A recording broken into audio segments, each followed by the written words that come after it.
Hey everybody, Jay Privman along with Marty McGee as we continue on the road to the Kentucky Derby. And Marty, we've got a big weekend coming up with not one, not two, but three point-scoring races on the road to the Kentucky Derby.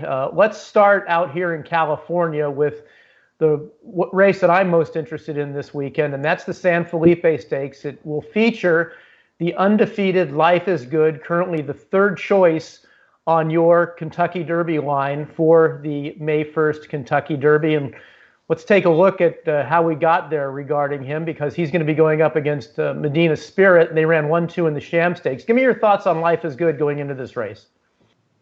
Well, he seemed like he was a little bit of a runoff in the Sham, Jay, but you and I got fooled by Bob Baffert with that last year with the Haskell and Authentic, and the way that he ended up finishing, and it looked like he was desperate for the wire. It was kind of the same scenario with Life is Good, but as we know, Authentic went on to win the Derby and the Breeders' Cup Classic, so that's that.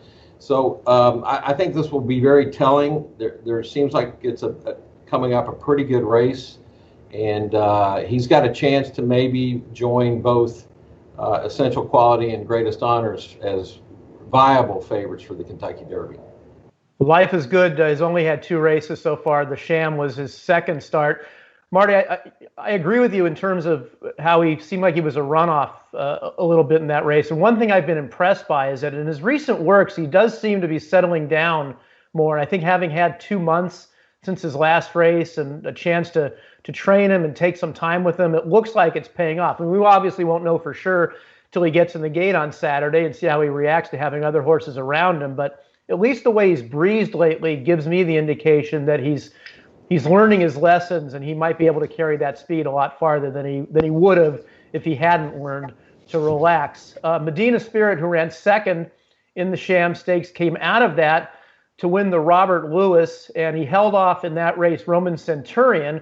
Those two will also be part of this star-studded San Felipe field on Saturday. Marty, I thought MEDINA Spirit won gamely in this race. I don't think he wants to be on the lead, and the fact that he held on to me was a feather in his cap. I think he's much better sitting off with a target like he did in the Sham. What did you think of MEDINA Spirit and also Roman Centurion?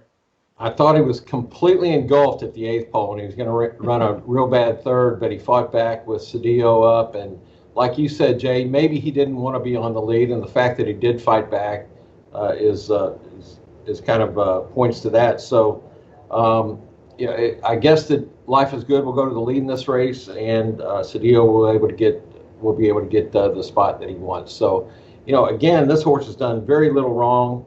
He's got 99 from the Sham. So, this is showtime for Bob Baffert on Saturday. So those are among the top contenders in the race. Another horse who I think is going to get some play in this race, Marty, is the Great One, who was an unlucky loser of the Los Alamitos Futurity, but then he came back and just crushed maidens at Santa Anita a few weeks ago. And he's a son of Nyquist, who was a Kentucky Derby winner for Doug O'Neill, who trains the Great One. This horse looks like he's an up-and-comer. What do you think of him? I mean, I have the utmost respect for Doug, but this horse did win a maiden race by himself, and as we've said, oftentimes they all look good by themselves when they win like that. So it was a 4-horse field, but he took a wicked beat in the Los Al Futurity. So if Dougie says that he likes him, I would give him a big chance in here, and he does have the numbers and the running style, I would think, to be a factor. So those horses are all part of the expected field for the San Felipe on Saturday. Also part of that field is Dream Shake, who won a loaded maiden race at Santa Anita a few weeks ago. That was a race that the horse Bezos, who was all the rage in one of the Kentucky Derby future wagers, belly flopped. Dream Shake won that race. He didn't make our Derby Watch top 20, but who knows? He might be on there next week, depending on how he does on Saturday. Marty, let's move on to the Gotham Stakes. We're talking about how Baffert has Life is Good and MEDINA Spirit in the San Felipe. Well, he's sending Freedom Fighter back to New York to run in the Gotham around one turn, and he'll take on Highly Motivated in there. Let's start with Highly Motivated. It's the Chad Brown horse who we last saw Breeders' Cup time. He like Freedom Fighter, hasn't gone around 2 turns. What do you think of this horse coming into this race? I mean, Chad Brown is Chad Brown, and therefore this horse merits respect. And the way he exploded in the final furlong of that race on Breeders' Cup Day was really impressive. But the fact that this is, early March, and he's having his first start, and he's still not going around 2 turns, I've got to question, really what Chad has in mind just 8 weeks out from the Kentucky Derby. I would assume that if he runs well, he'll go back in the wood and get his chance to prove himself at a distance. But until then, the jury, I think, is out. And then, as we mentioned, Freedom Fighter, the contender for Baffert that has shipped in for the race, really highly regarded 2-year-old last year, won his debut at Del Mar, then went to the sidelines for 6 months and came back. And Marty, I thought he ran a super race in his comeback race in the San Vicente against Concert Tour. The Concert Tour is an unbeaten Baffert colt who's going to the Rebel in a week's time.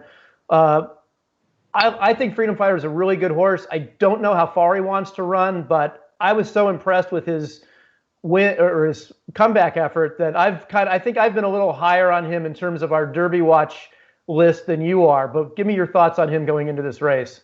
Well, mostly because he's by violence, Jay, and to me that just shouts that he's not going to be able to get the 1.25 mile. He will trip out in this race. He drew post 7 in a field of 8 in the Gotham Mile, but again, it's around 1 turn. I think he's one of the lesser lights in the Bob Baffert Shedrow for Derby 147.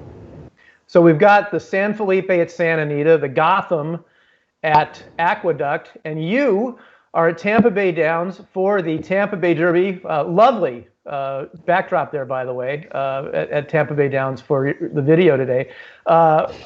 Big field, though, in that race, the biggest field of the 3 stakes this weekend. You're there, so I think the floor is yours. We've only got 1 Derby Watch horse in the race, that being Candyman Rocket. Just give me your thoughts on him and the whole field overall. Well, he was perfect in winning the Sam Davis here, 4 weeks ago for Bill Mott. Bill Mott was 1-2 in there with Candyman Rocket and Nova Rags. Nova Rags probably, Jay, it looks like he's going to run the Rebel. He's going to get his chance on the Derby Trail. The third finisher, Hidden Stash, closed stoutly late in the Sam Davis. I'm kind of bullish on him for Saturday. The line maker here at Tampa told me that he will have Candyman Rocket at 2-1 favorite, Hidden Stash the second choice around 5-1 or so in a field of 12. A few strangers in there. Todd Pletcher has 2 in there. Safi Joseph has 3 in there from Gulfstream Park, a capacity field of 12. I really like Hidden Stash to go back to his Kentucky form, where he won a couple of 2-turn races and be a real, maybe get Vicky Oliver and Big Blue Nation, who owns this horse, to the Kentucky Derby. So are you saying I should go to Simul Torture and get involved with Hidden Stash on Saturday? Yes, you should. Well, that's our look at the big 3-point scoring races for this weekend, the San Felipe, the Gotham, and the Tampa Bay Derby. Marty and I will be back next week to recap those races and preview the Rebel, which will be that coming weekend. Also here at DRF.com, you will find a video recap of the races from last weekend that impacted our Derby Watch Top 20, as well as the current Derby Watch Top 20 list. For Marty McGee, I'm Jay Privman. Thanks for joining us.